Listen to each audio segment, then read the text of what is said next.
Good morning. Today is Wednesday, April 1st.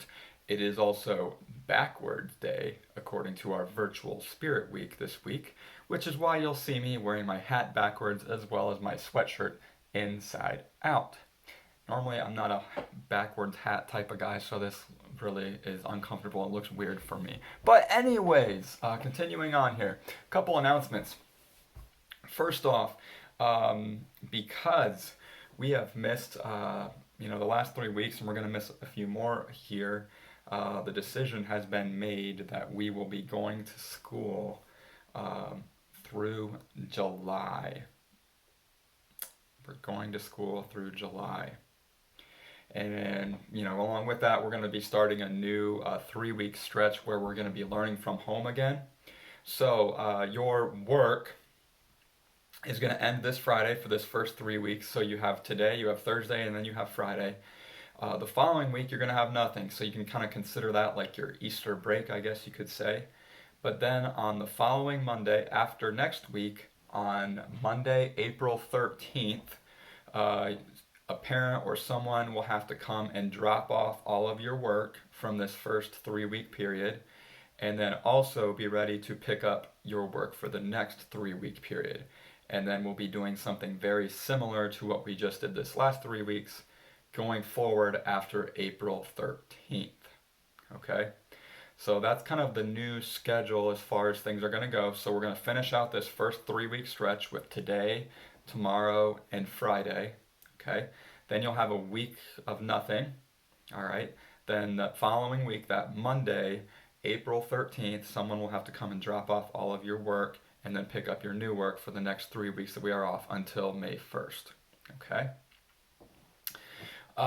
As far as today goes, it's day 13 on your calendar.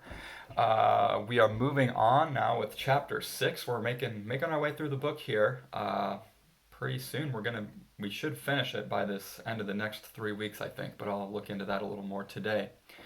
But anyways, the first assignment you'll have to do is the vocabulary for chapter 6. I will show you that here right now.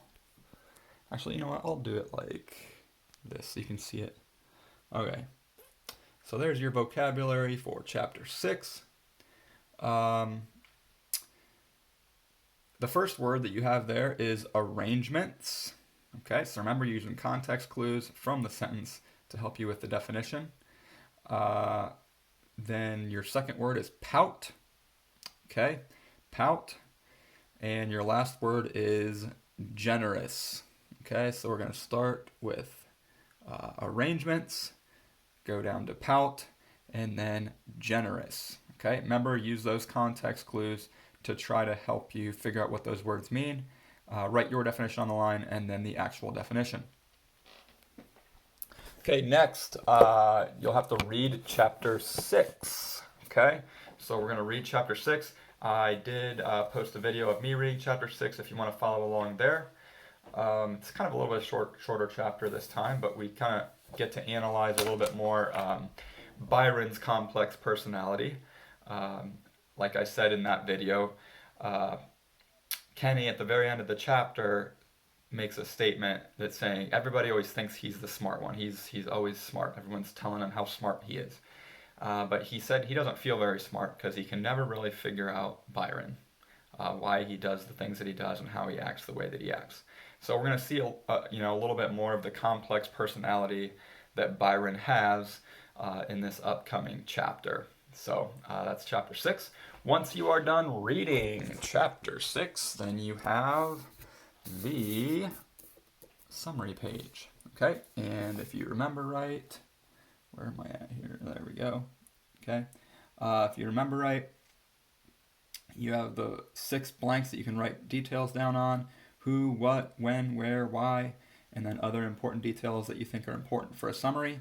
Then in the bottom, you have the blanks there to write your summary. Please make sure that is about 3 to 5 sentences and that you write with complete sentences. So that is everything for ELA today on Wednesday, April 1st. For social studies, I want you to keep writing in that journal. So again, make another entry today for Wednesday, April 1st. If you did want to work on that multi-tiered timeline, you can keep that up. And if you want to turn that, if you did that and you want to turn that in on when you turn in your stuff, that's fine. If you think you want to keep working on it because there's going to be more important events happening in regards to the virus, you could do that too and turn it in later. But that is pretty much it. And as I've said, today is April 1st, or in other words, April Fool's Day. And the statement that I made earlier about us having to go to school through July, that's not true. Okay, so that was my April Fool's joke for the day. So hopefully that you kept listening to this whole video, because we in fact do not have to go to school all the way through July. That was my April Fool jokes for today. So anyways, I hope you have a great Wednesday, and keep staying safe. We'll talk to you tomorrow.